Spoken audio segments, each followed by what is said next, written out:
अगर आप चाहते हैं भोजपुरी हिट सॉन्ग सबसे पहले आप तक पहुंचे, तो ठाकुर म्यूजिक चैनल को सब्सक्राइब करना ना भूलें और बेल आइकन दबाना ना भूलें।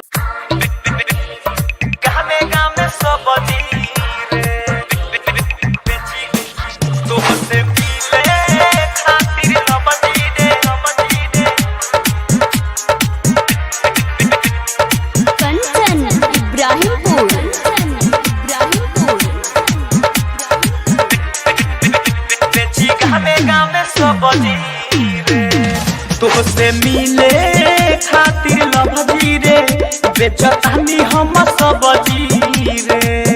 तुहसे मिले खातिर लभजी रे बेचतानी हम सबजी रे।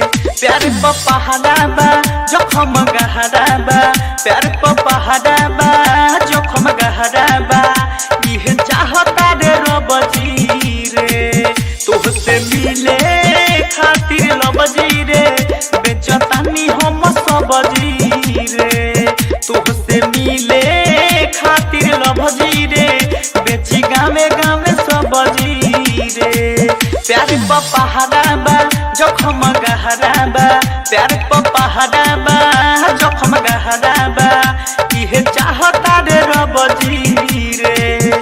तुहसे मिले खातिर लबजी रे बेची घूमी घूमी सबजी रे, घूमी घूमी सबजी, घूमी घूमी सबजी। कंचन इब्राहिमपुर,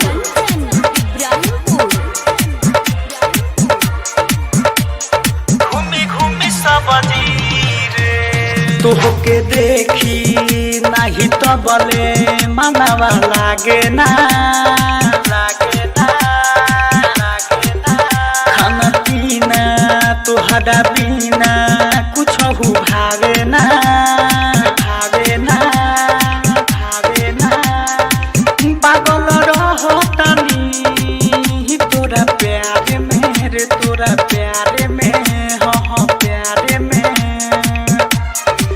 तोहके देखी नहीं तो बोले मनवा लागे ना, लागे ना, लागे ना।